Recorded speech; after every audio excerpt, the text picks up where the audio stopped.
Hello everybody, and welcome to the videos for Cumulative Review Packet number 10. I'm going to start here with number 1, and I'm going to work through number 7 and then do the last couple problems as well.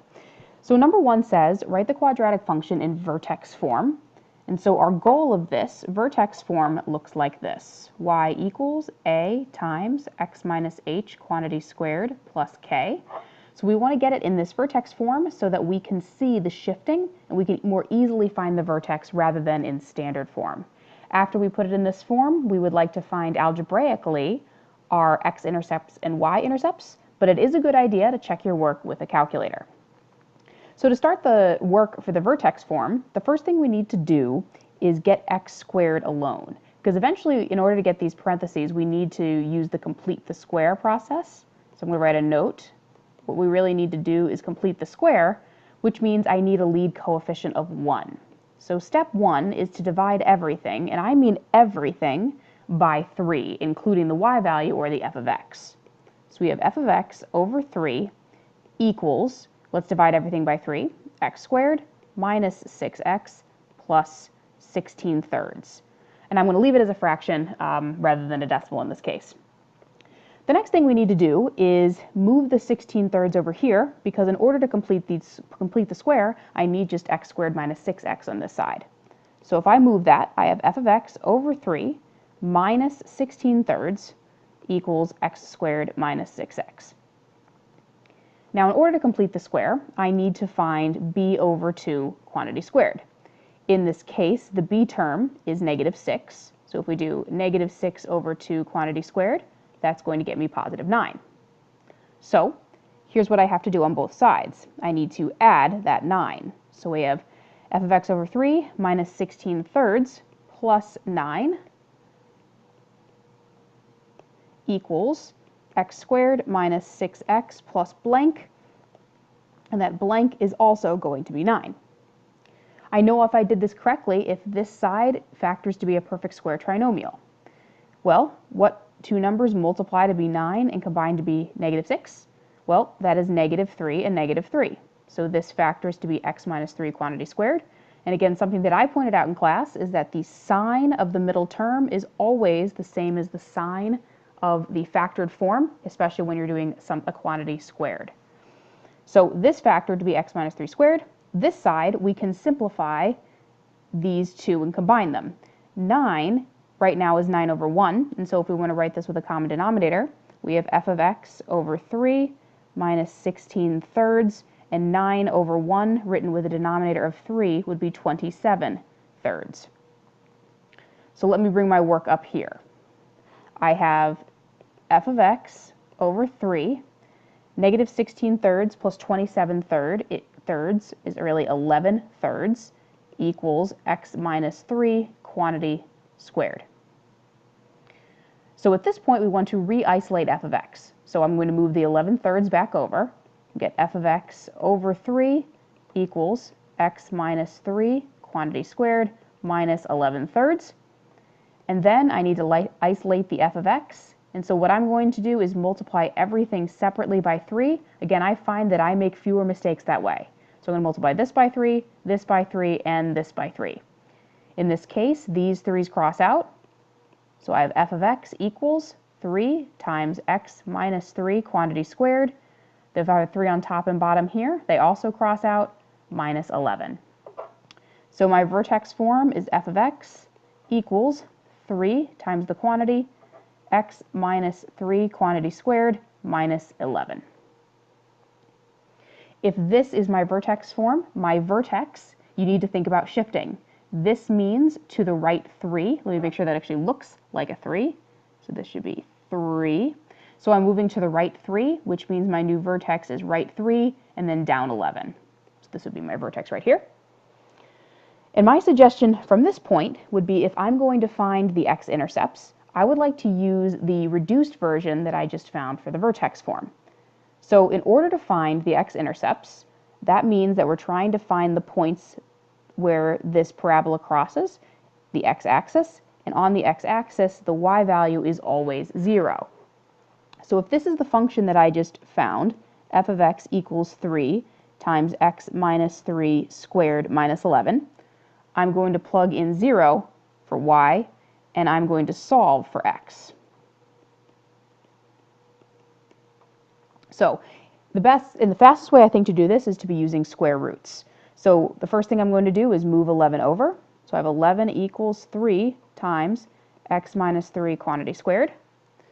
Then, even though it's not going to work out perfectly, I'm going to divide both sides by 3 to eventually use square roots. So I have 11 thirds equals x minus 3 quantity squared. Then, if I take the square root of both sides, we do that a different color, square root here, and square root here. Remember, when you take the square root of a number, it is plus and minus. So again, if I bring my work over here, we have plus or minus the square root of 11 over 3 equals x minus 3.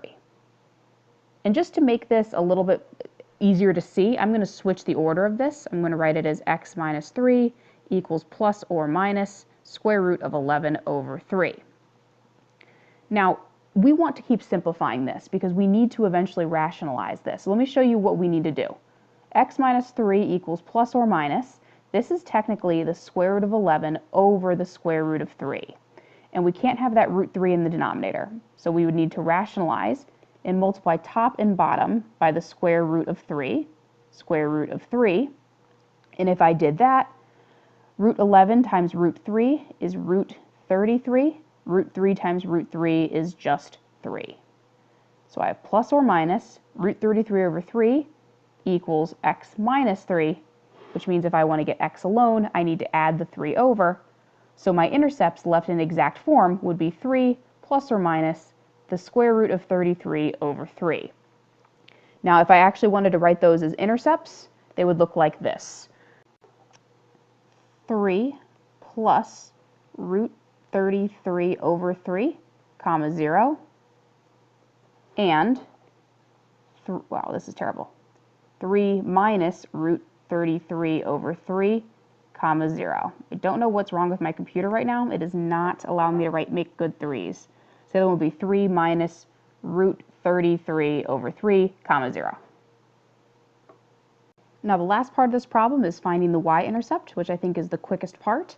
If you would like to find a y-intercept, you're finding the place where the parabola crosses the y-axis, which means that x is always 0. So if we take the answer that we got for the vertex form, which we used for the x-intercepts, f of x equals 3 times x minus 3 quantity squared minus 11, and we plug in 0 for x this time, that would be f of x equals 3 times 0 minus 3 quantity squared minus 11. And if we use the order of operations here, we'd have to do 0 minus 3 first, get negative 3 quantity squared, get 9, multiply that by 3, get 27, and then subtract that 11, which is 16, which means that my y-intercept is the point 0, 16. And yes, Mr. Marconi and I will be looking for the coordinates for the x and the y-intercepts. We will not necessarily take the answer of just 16.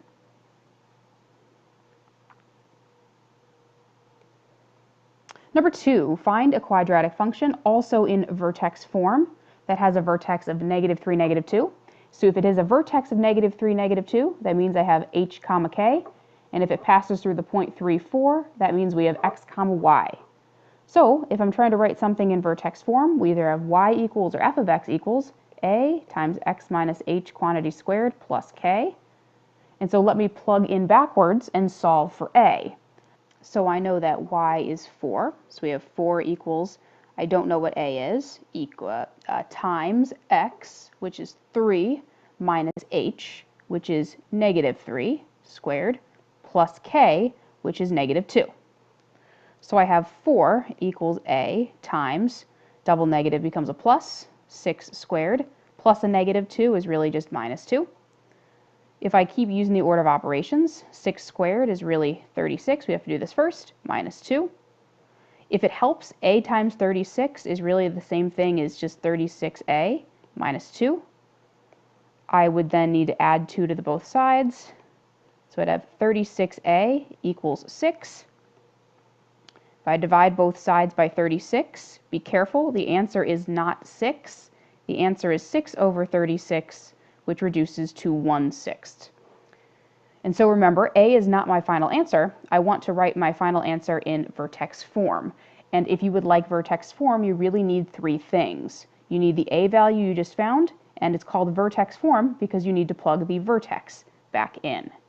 So your final answer would be this: y equals A, 1/6, times x minus h, which in the beginning of the problem was -3, squared, plus k, which is again plus a -2. But I think the most simplified answer would be 1/6 times x plus 3, quantity squared, minus 2. So now if you looked at it, you could say this is shifting to the left 3 and down 2, so the vertex is at -3, -2. Numbers 3 through 6 are all asking you to try to use the best method to solve the quadratics. And so for each one, I'm going to talk through my thoughts. So number 3, I look at it, and I notice right away it's a cubic. And so my first thought is, oh, do I have to use SOAP? But SOAP, same opposite always positive, only applies when I have 2 terms. So I have 3 here, or a trinomial, so that's not going to help. It's also unusual that I have 3 x's, so my eye goes to maybe taking out a GCF might be helpful, which means maybe I'm going to do some kind of factoring. So if I look at all 3 terms, I can take out a 3 and an x. And if I do that, I am left with a lead coefficient of 1 now, x squared, minus 4x, minus 63 divided by 3 is really 21, and x divided by x is gone. So now I look at this trinomial that's left, and because I have a lead coefficient of 1, I could do one of 2 things. I could complete the square, or I could see if this factors. If I were you, I would check the factoring first, because it's usually much faster. And as you know from the last test, choosing the fastest method is the most helpful. X times x is x squared. 2 numbers that multiply to be -21 and add to be -4 would be -7 and +3. So if I set all 3 pieces equal to 0, my 3 answers, and it makes sense that there's 3 because I have a cubic function, would be x equals 0, x equals +7, and x equals -3. And so the method I ended up choosing first was greatest common factor, and then I ended up just using regular factoring from there. Number 4, I look at this, and because I have a lead coefficient of 1, again, I'm thinking, let me try factoring. So if I set up the factoring, x times x is x squared, then I look at this and say, are there 2 numbers that multiply to be -19 and add to be 12? No. So, alas, factoring doesn't work. I don't have any kind of GCF. There's no point of trying to split the middle term because that's a type of factoring, so that doesn't help. So, all right, I have a lead coefficient of 1, which makes me think maybe completing the square might help, because why do quadratic formula if I have a lead coefficient of 1? So what I'm going to do is add the 19 to the other side. I then am going to add the plus blank on both sides. If I do b over 2 squared, 12 over 2 squared, that's 6 squared, or 36. So I have the special number of 36 on both sides.